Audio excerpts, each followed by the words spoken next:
Zeke reminding McCarthy that there's still some gas in the tank there. Right. And it is going to be, an adjustment to bring back the guy who was the straw that stirs the drink. Remember, that's how Stephen Jones explained Zeke back when he was holding out, or before then. Like, they kind of set themselves up for that big contract they gave him because he was the guy. He was the offense during his prime.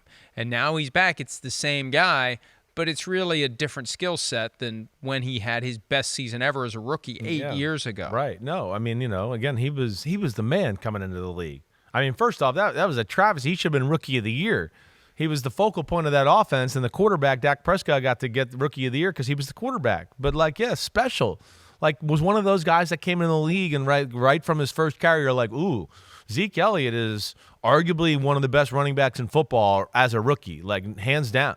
And he was. I mean, he was physical, breakaway speed, right? Can make you miss. He could do it all. But that guy's not there anymore. And that's what we wonder about the Cowboys in general altogether right now.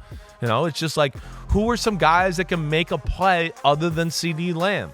Who's that going to be? We know Brandon Cooks is still there, but he's getting up there in age, and he didn't have the greatest year last year. But, yeah, it seems limited as far as those options are concerned, Mike. You noticed it right away when I think it was after the holdout. He still had 1,357 rushing yards in 2019. That was the year he held out. But it was that second-level burst. It was the meat on the bone that was still there. That he wasn't turning a 15-yard run into a 30-yard Exactly run. right. You were like, man, this one guy, you're the man. You're making, $14 million a year. Like, what? This guy, I don't even know who this safety is. You gotta make him miss or run him over or whatever. That's what the great ones do. And that was, you're right, Mike. That was kind of when we went, I don't know how great he is still. And that was the year his average yards per game went down a lot. Significantly. Right. He went down to 84.8. He had been 95.6, 98.3. The year he was suspended for the personal conduct policy violation, he still averaged 98.3 per game. He averaged 108.7 per game his rookie year.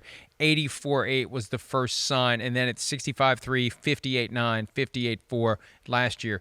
37.8. He only had 184 carries in 17 games. Yeah. He had 322 as a rookie. I mean, his first year was by far his best year, and everything after that was just a little bit down, a little bit down, a little bit down, and then kind of fall off the cliff. Car crash running back. He still run between the tackles, get you the hard yardage, but he's not going to be the game breaker that he was early in his career. That's right. That's what it is, and I think that's where they're trying to say, hey, he's a part of the rotation. He's going to get lots of carries, but there's going to be certain situations in a space game or whatever like that where they go, wait, maybe we want a guy that, like a Deuce Vaughn here in this game. We got to throw the ball. We're going to spread the field a little bit more. He's more effective in the pass game. He can make people miss that way. So I think it is. I mean, like Mike McCarthy said, it's going to be running back by committee according to the down, distance, situation, team they're playing, offensive game plan they got this week. But, again, who is it that steps up there?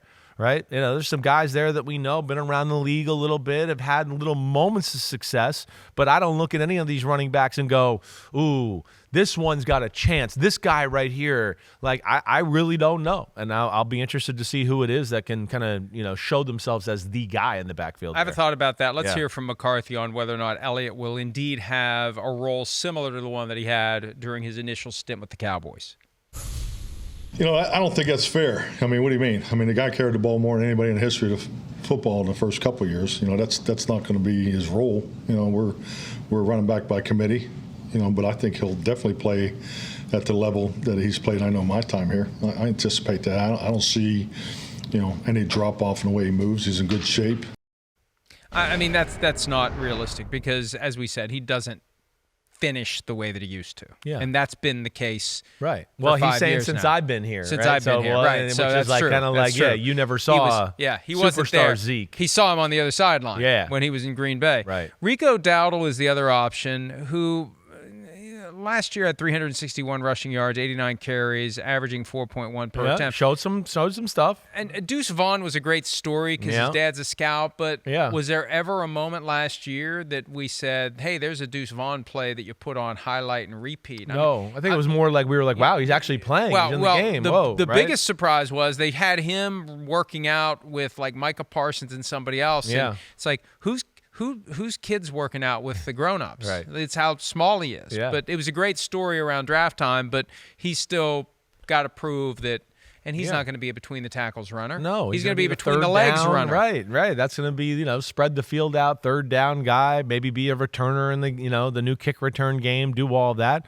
But yeah, this is one of the problems with the Cowboys this year. It's just you look at their roster all together. We know it didn't get a whole lot better, and especially on the offensive side of the ball, there's good, right? There's good, but you just wonder how good it can be. Offensive lineman changing a little bit, receiver position, only one game breaker, and a lot of guys where you just go, wait, can this guy take a next step? Can a Jalen Tolbert, a receiver who they drafted in the 3rd round a few years ago, become a mainstay in the offense? There's just a lot of those questions around them. They fell into a division championship last year because the Eagles crapped the bed down the Pretty stretch. much, And the right. Eagles are better now, Yeah. and the Cowboys are worse. Feels that way, 100%. And the Eagles aren't going to crap the bed again. I would be shocked. I don't see that happening. Hi, it's Mike Florio. Thanks for watching PFT on YouTube. Hit subscribe for the latest news and analysis from Pro Football Talk.